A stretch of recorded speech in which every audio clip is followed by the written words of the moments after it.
गेल्या काही दिवसात दिल्लीतील विद्यार्थी आंदोलनाचे अनेक व्हिडिओ सोशल मीडियावरती प्रचंड व्हायरल होत आहेत.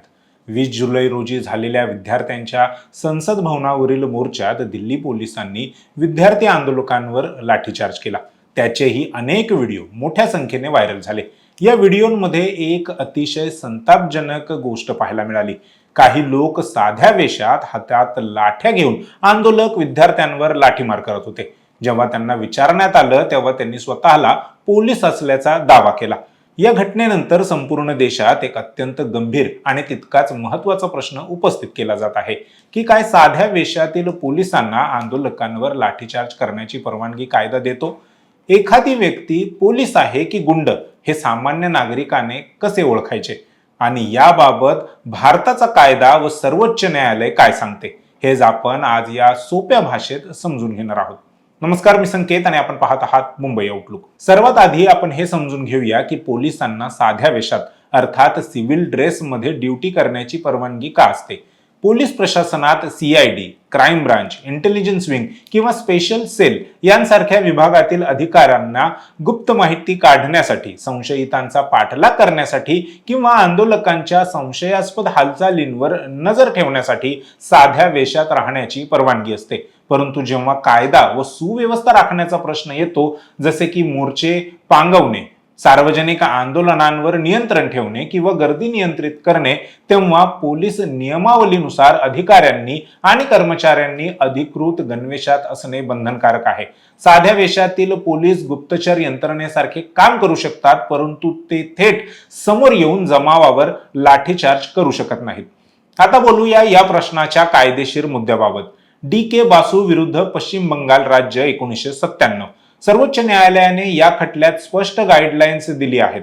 यात कोर्टाने म्हटलं आहे की कारवाई करणाऱ्या प्रत्येक पोलीस अधिकाऱ्याच्या गणवेशावर त्यांचे नेमप्लेट आणि त्याचे डेझिग्नेशन स्पष्टपणे दिसणे बंधनकारक आहे. जर पोलीस साध्या वेशात असतील तर त्यांनी कारवाई करण्यापूर्वी स्वतःची अधिकृत ओळख दाखवणे आवश्यक आहे.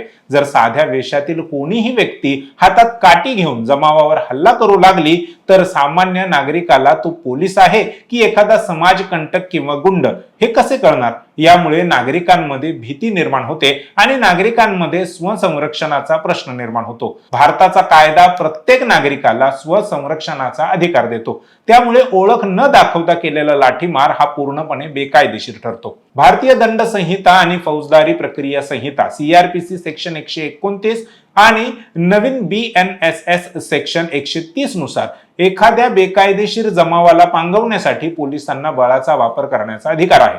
परंतु यासाठी काही अटी पूर्ण होणे आवश्यक आहे. त्यातील पहिली अट आहे की कमीत कमी बळाचा वापर.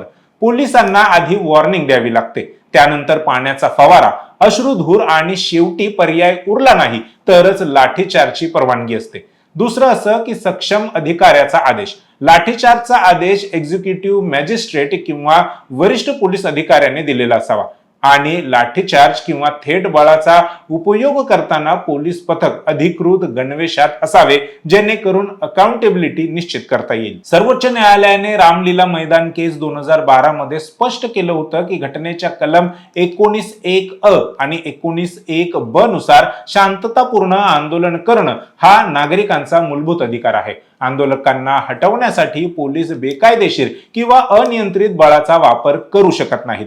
याशिवाय दिल्ली उच्च न्यायालय आणि मुंबई उच्च न्यायालयाने अनेक प्रकरणात स्पष्ट केलं आहे की साध्या वेशातील पोलिसांनी नागरिकांना मारहाण करणे किंवा पकडणे हा अधिकारांचा दुरुपयोग आहे.